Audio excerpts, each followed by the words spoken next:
You're listening to Cards to the Moon, a podcast about trading cards from both a collector and investor perspective. We hope you'll stick around for the ride as we take a deep dive into the state of the hobby, share some hot takes, hopefully some useful advice, and fun stories along the way. Hey all, welcome to the Cards to the Moon podcast. This is episode 141, and it is another Friday episode, which I hope you'll enjoy over the weekend. My name is Clark from 5 Card Guys on Instagram and 5cardguys.com. And with me, as usual, is John, who is Trade You at Recess. Hyung is off for the next couple of weeks because he's playing in a baseball tournament in New York City. So we wish him the best of luck. But filling in for Hyung today is our reliable backup co-host, Will. So Will, glad to have you back on. Always a pleasure. All right. So today we actually have another special guest interview. His name is Mark Hill, who is the founder of My Card Post, which is a sports card marketplace that runs on a subscription model, which means no seller fees. You know, we think competition in the hobby is always a good thing, so definitely stick around for that interview with Mark of My Card Post coming up in just a few minutes. But off the top today, guys, if you haven't heard, Victor Wembanyama is in North America. Actually, he's in New York City too, so maybe Hyung will run into him. I'm sure he's hard to miss. But no, Wemby is actually in town, of course, for the NBA draft happening tonight as we record this episode. And I don't know if you guys saw this, but apparently if you bet $60,000 on Wemby being drafted by the Spurs, your payout is $300. So, would you have done that? $60K for a $300 payout? It was pretty much a sure thing, though, right? Yeah. And sure enough, he is going to play for the Spurs. But anyway, before the draft, he made the opening pitch at a Yankees game, and of course, there is a Topps Now relic card of the Yankees jersey he wore to that game. So there was 1,137 Topps Now relic cards made, which includes all the different variations, starting with the most common, numbered to 499, and all the way down to a 1-of-1 relic card. But the interesting thing is that this Topps Now card, it was sold for $200 each, but you don't know which variation card you'll get until it's shipped out to you. Right, so it's sold out, I think, within the first hour, but it's already being resold on eBay before the card's even been shipped out for about $380. Is the last sold I saw just an hour ago. So, curious about your thoughts. What do you think? Is that a good buy? Are you staying away from this? John, you go first. Oh, I'm going first? Sorry. Yeah. Well, first of all, for a Topps Now card, I think the idea of you doing the relic first pitch jersey, that's awesome. Like, kudos to Topps. I think that's a fantastic idea.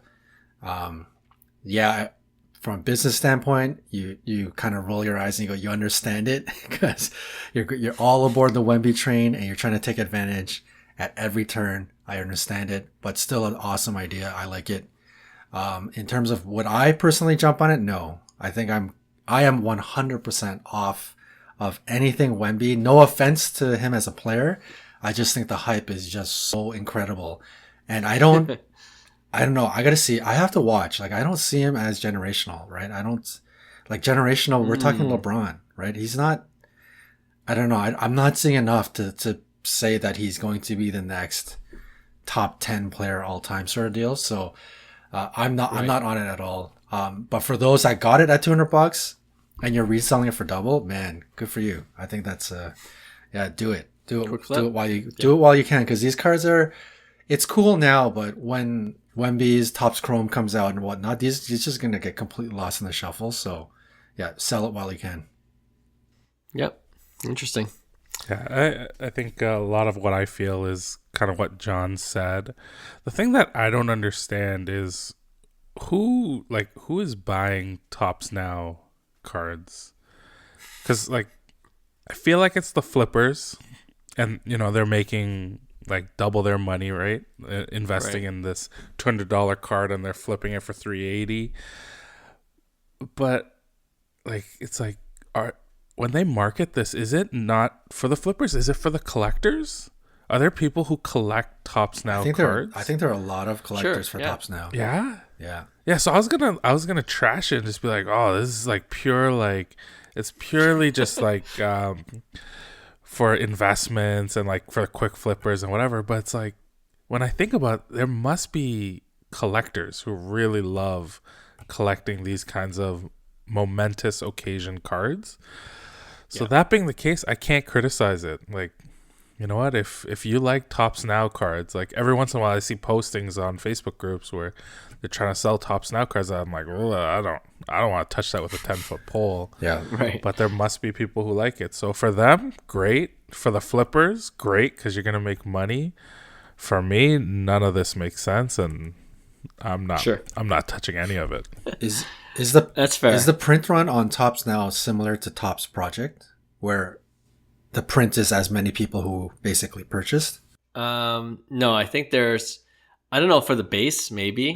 Right? There might be a time limit, but then there are parallels to that base card. Oh, yeah, that's right. That you can pay extra to get for more expensive, right? But the base is printed kind of like Topps Project, right?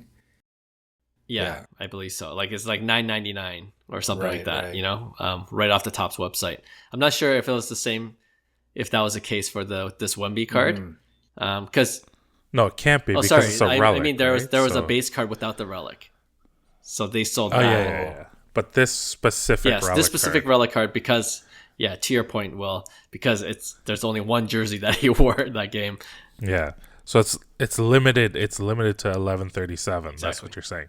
That's pretty cool. Like I like the idea of it. I think it's pretty innovative. Yeah. Is this like a Fanatics thing? Like they're bringing, you know, we talked about when Fanatics came in, they can add more jersey stuff and all that. So maybe that's what they're doing, which is great for them, great for the hobby. It's a good idea. I agree. Do you think it's weird though that his first relic card is a Yankees jersey? Did this like fly by everyone's head? It does make it unique. It's a baseball jersey. Okay. Yeah, it does make it unique. I mean, and it's Topps, and Topps Now mostly. It's almost all baseball, isn't it? Is it not? Yeah, I think so. Yeah, so I think that's pretty cool. Yeah, it makes it unique. Yeah, I'm personally not touching it either. And I think when it comes to Topps Now, I don't know if a lot of people love just Topps Now in general. I think it depends on what the momentous occasion is, you know, that the Topps Now card is marking, right? So if you're a basketball Wemby fan, this would be kind of cool for you, and you might want to grab one, especially knowing that, you know, 1,137 isn't a huge print run. Right, or for a relic card. So I think there are collectors, but definitely there are flippers in there trying to make coin. So we'll see. You know what's gonna happen though once it's revealed, right? Like once everyone gets their cards shipped out and you know which parallel you got, the ones that are numbered to 499 are going to be way under $100. Yeah, I could see that. You know, you're going to lose. Yeah. You're going to lose, right? Yeah. So you're hoping really for like I don't know what other lower number parallels they have. You're hoping for like a 10, 25, 50 at the very least. Right. And the relic of the patch looks a lot better or whatever, right? I'd assume. Or yes. And even that, like I you know, if the relic was just everything's kind of pinstripe though. Like how can it be that different unless it's part of the Yankees? It's not like they have lots of colors, black and white on for them. You just hope you don't get just the white part in between the stripes. That would suck. And then the one of one is like, you know, the card itself looks, I don't know, golden or I don't think it'd be a super factor. But anyway, 3 stripes.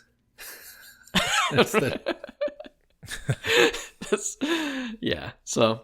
All right, we'll see what happens. We'll see. I'm sure whoever gets the one of one will show it off on Twitter or on Instagram. So we'll keep an eye out to see who got that. Okay, with that, let's play our interview that we had earlier today with Mark Hill of My Card Post.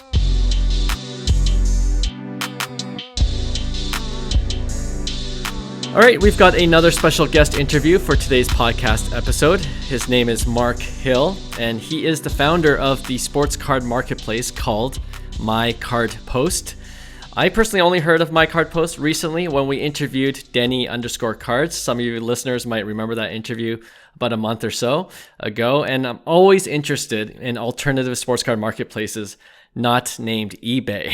I think the more competition there is in this space, there are more opportunities for collectors to buy cards and find good deals. So I'm looking forward to learning more about My Card Post.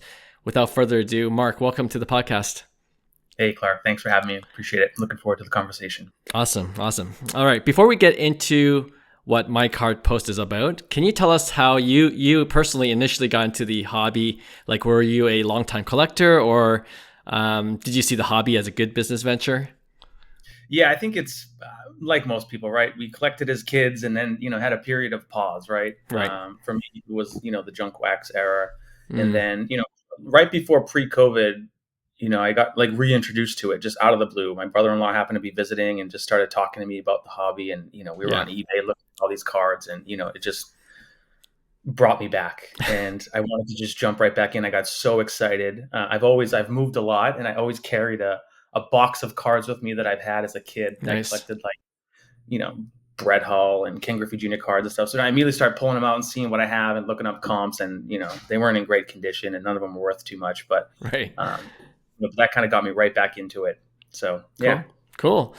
So very similar stories with a lot of our guests. We collected as kids, a big break in between, and then right before the pandemic, out of nostalgia, a lot of us out of nostalgia got back into it. We'll get into this, but I'm curious because before I forget to ask, when you look at My Card Post, there's a lot of hockey cards. Are you guys based in Canada or the U.S.? No, I'm in California. Okay. I am a hockey player, so I do play hockey. I played in college, and I still play today in men's league. Yeah. And was mostly as I got back into hockey, I was into the hockey cards. So I started, collecting hockey cards, buying the ones that I wanted. I was trying, getting PSA 10s of all these cards. And then as I started down the My Card Post building journey, I was just building up a following on Instagram. I was just, cards that I was buying, and that was kind of my avenue to build up somewhat of a following on social media. So I had a community to launch this to down the road when I was ready. But being that I was sharing a lot of hockey cards, I ended up making most of my early relationships in the hockey card community. Okay. And, as I launched My Card Post on day one, it was boom, hey, hockey collector community, here it is. And they all came in and, it's been running since then. So yes, it is very heavy hockey. I think we're just under like 70% hockey cards, but that's, one of the things we're really working on to balance out the marketplace for the other categories. So. Okay, interesting. Yeah, I didn't know because our podcast, we're based out of Canada, so I was curious. I'm like, wow, there's a lot of hockey cards. Maybe he's Canadian, but good to clarify. There is a lot of Canadian members, though. That's the beauty of it. It is U.S. and Canada are both welcome to join, and there is, I don't know what the exact balance is, but there's quite a bit of Canadian members in the platform. Nice. That kind of answered one of my later questions. So, so actually, let's cycle back. When did you first come up with the idea of for My Card Post, and why did you want to provide another sports card marketplace? Yeah, I know. Most people would probably think, I'm crazy, right? You probably need another marketplace. There's so many of them already. I think I've always just been like a problem solver. I always, whether it's my own personal experiences or, some challenge someone else is describing with something, I always just immediately go towards there must be a better way, right? Mm-hmm. There has to be a better way. And I start to iterate on it and brainstorm on it and I come up with ideas. And I've had like different random product ideas over the past. And some of them I got to like design stages and prototype stages, but I never took them all the way. Right. So I think, for My Card Post, it was really just based upon the personal experiences I was having as I got back into the hobby. We're having to, of course, we're doing most of this on eBay, right? We're buying and selling. Yeah. And I think some of the challenges I was experiencing were you have to be very careful what you say, how you communicate with somebody and the messaging, because, nobody wants to get suspended, their account suspended. Sure. And so many people are trying to, subtly get you off of eBay to try to do the deal offline. And I'm just like, why are we doing this? Like, why? Right. Why is this the case? And then there was more around just, how much you'd have to spend to purchase the card, right? Because you have to buy it at premium because sellers are sitting there looking at like, well, if I sell it for X, I'm going to get Y. So you're having to navigate this, buying these cards at a premium. And then you can't flip them back on eBay because, you've already, if it was $100 card, you spent $130 to acquire it. Right. Now you have to sell it for like 185 just to, after fees to even make $1, right? That's right. Just Yeah. numbers. So it was all of this, and we couldn't trade. The only places where we could do trading, which we all loved as kids, right, was to travel across the country or to go to local card shows or big card conventions, and you just can't do that every day or every weekend. Especially for me, I'm a father of 2 young kids. I can't just pop off and fly across the country every week. So, and I just explored the market, and there wasn't a good place that existed that kind of solved all of these problems. So, back to my there must be a better way thing. I just started thinking about it, and I just had this light bulb moment, which was, what if there was a marketplace that didn't have the fee-based model? That was the Netflix model, if you will, right? Subscription, a small fixed monthly subscription. That in of itself eliminates all the other barriers that we're experiencing in these other marketplaces. Now we can build relationships. Now we can get to know each other. Now we can communicate freely. We don't have to worry about all these nickel and diming of fees. So I can buy, as a buyer, I'm going to get a better price because you're not worried about losing the thing. And as a seller, you're willing to give me a better price because you know that the delta is going to be much tighter. Right. So, I mean, this was all of the reasons and things that I was thinking about. And then I just started putting one foot in front of the other, and here we are. Nice. So. Yeah, no, that's, you kind of made note of it. I haven't seen a marketplace that is this kind of subscription model. But before I asked a follow-up question to that, like, are you in the website, the tech space? Like, how did you even how are you even able to kind of launch this marketplace online? Yeah, so I'm not a developer. I didn't develop it. I have a team, that did do the development for me. But I am, I do have kind of a tech background in my career. I work in sales for the most part, but I was previously like a technical salesperson, or so I have a history in technology, so I understand it. And again, I think that's just the way my mind works a little bit is, kind of designing and problem solving and, making things like super easy and intuitive. And I don't want to, have a lot of wasted effort in this kind of marketplace. Right. So I'm not a developer coder, but, I think it did help, kind of my background to kind of get it developed and launched the way that we did. Yeah, makes sense to me. And whenever you hear subscription model, Netflix is kind of the standard these days. We're all kind of used to comparing everything to Netflix when there's a subscription involved. So like Netflix, you guys have different tiers. When I was kind of researching before this interview, you have different tiers that you offer. Can you give us a quick rundown on what they are and what kind of seller would benefit from each tier? Yeah, absolutely. I think first and foremost, My Card Post is absolutely free to join. If you just want to go in there and buy the cards and make offers on cards, even make bulk offers on cards from a seller, if they have like 10 cards you're interested in, but you want to propose, a better cash deal for all 10 cards, you can do all of that entirely free. It does not require a subscription. Nice. Where the subscription tiers come into play is when you do want to be a seller or trader in the marketplace. So the free tier, you can't do trades. It's just buying only. And we have 3 tiers. So they're literally just $9 a month, $29 a month, and at the highest end, $59 a month. And the big difference is really just the number of cards you can have listed at any given time on the site. So if you're, maybe have a small little collection, you just want to do deals, the basic tier, which is $9 a month, allows you to have 50 cards listed on the site at any given time. So if you sell or trade a couple of cards, you can just replace them with, with whatever else you have, right? Right. So that's probably the easiest tier. And then, if you want to get into the next tier, now you can have up to 500 cards on the site, or the highest tier allows you to have up to 2,500 cards on the site. So that's really going to be people that have large inventories, right? But I think for me, I've kind of settled into, and a lot of people are settling into the middle tier, which is more than enough room. Most people have a few hundred cards or more. I have probably 500 plus on there. And it is one of those things that the more cards that you have in the marketplace, the more offers you receive, right? Because there's just more inventory, more variety. As people are coming in, they're finding different things that you have of interest. So that's really it. And so again, it's just a monthly subscription, but there's also the annual plan, which allows you to get any of those tiers prepaid for a 20% discount. Oh, nice. Okay, good to know. Having interviewed others on this podcast who represent other alternative card platforms, like, for example, Arena Club and even Candy Digital to a certain extent, although it's digital cards we're talking about, I've noticed one of the main or key challenges is to increase the user base so potential buyers can find the cards that they're looking for. How would you say, if this is an issue for you guys too, how would you say that process has been for you of getting more people to sign up?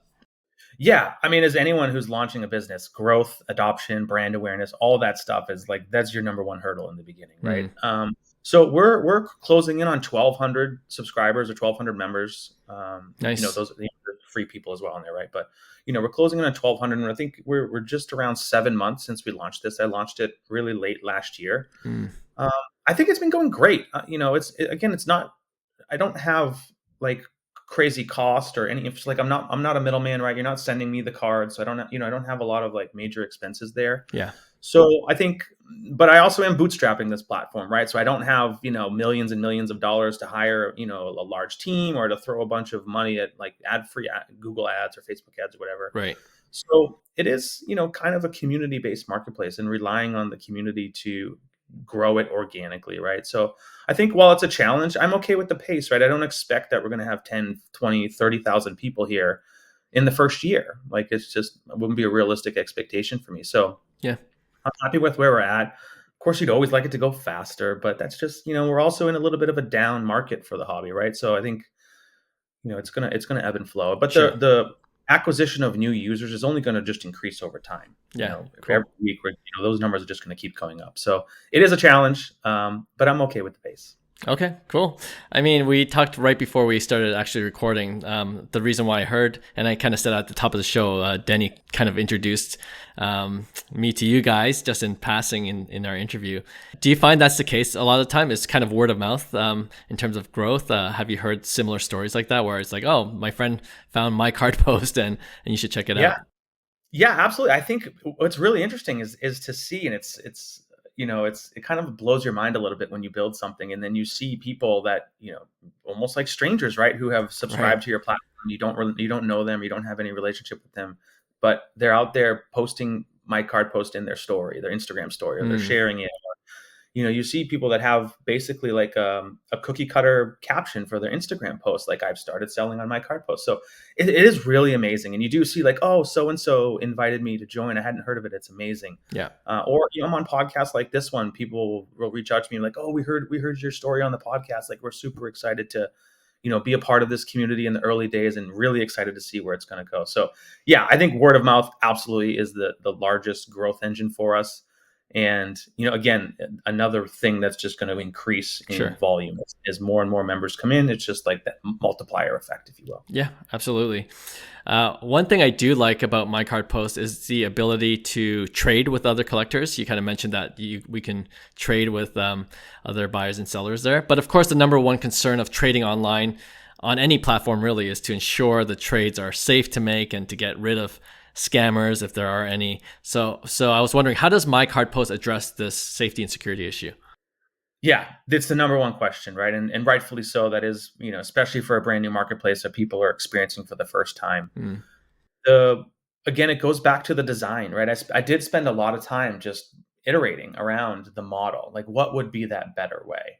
And, to be transparent, I did think, maybe in some of the early parts, like, what, I might have to be a middleman. I might have to figure that out where, are people going to trust each other just to send cards, directly to each other?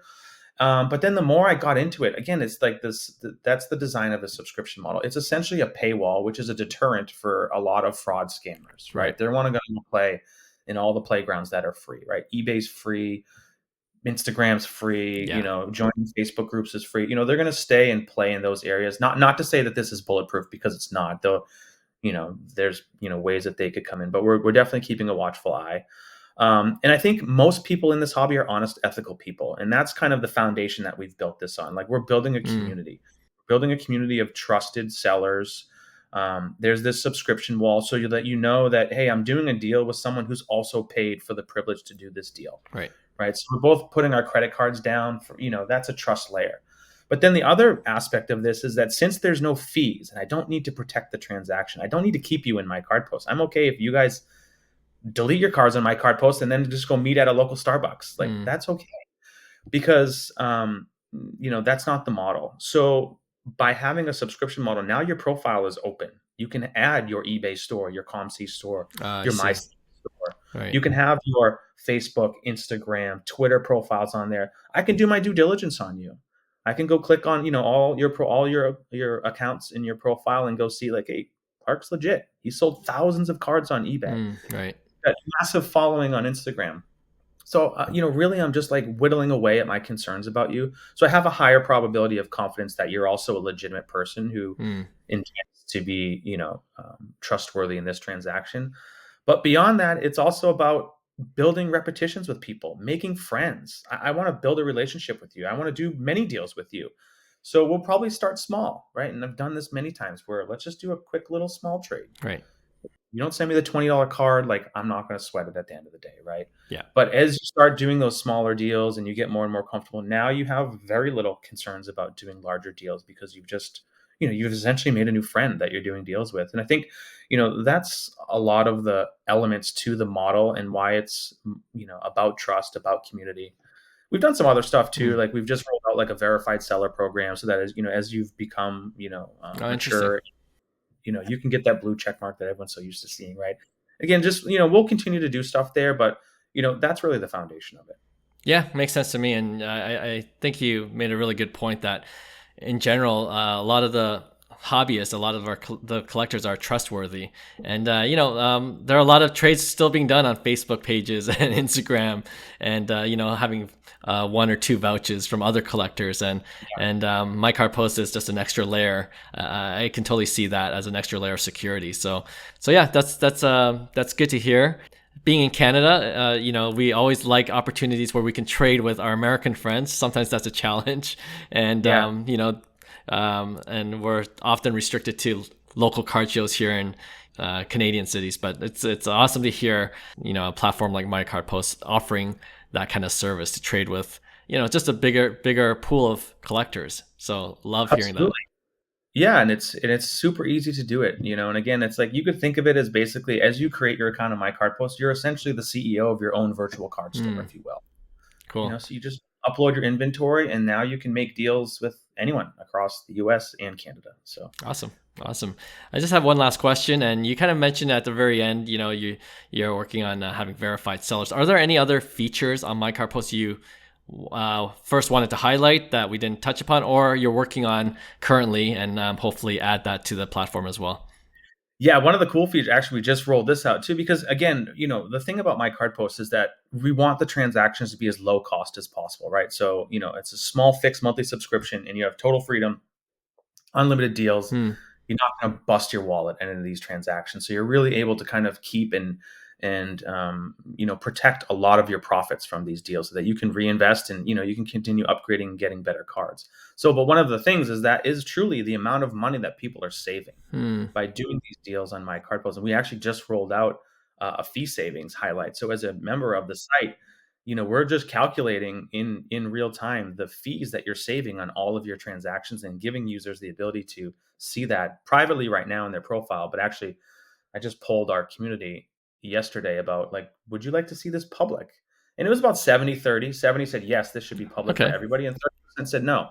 So my solution to that is okay, well, we'll maybe give you a profile setting and you have the choice. If you want to display fee savings publicly, just check the box and you can, and if you don't, it's totally okay. Right. So I think showing the amount of money that people are saving in fees, and actually I was sending people before it rolled out because I had some of the data on the back end, hey, here's your fee. They're like, are you serious? I've saved that much money. So I think, again, it's just around the transparency around the number of members, volume of transactions we're seeing in the marketplace. And then what's the total fees that the entire community is saving. And we have that, updated daily on our homepage now. So I think that's pretty cool. No, I love that. Especially when you are used to selling on eBay. You realize how much those fees add up. So sometimes it's kind of good to see how much you would save. Right. Yeah. And I don't even know if on eBay you could see how much did I spend in fees in the last 12 months? Maybe you can. I haven't digged into it. You can, but they don't make it easy for you to see that number. Sure. So you got to make about 7 clicks before you see that. But right. But Mark, good stuff. And anyone interested in checking out the website or signing up can do so at mycardpost.com. We'll provide the link in our show notes below. Mark, thanks for coming on and sharing really useful information about My Card Post. Appreciate it, Clark. Thank you.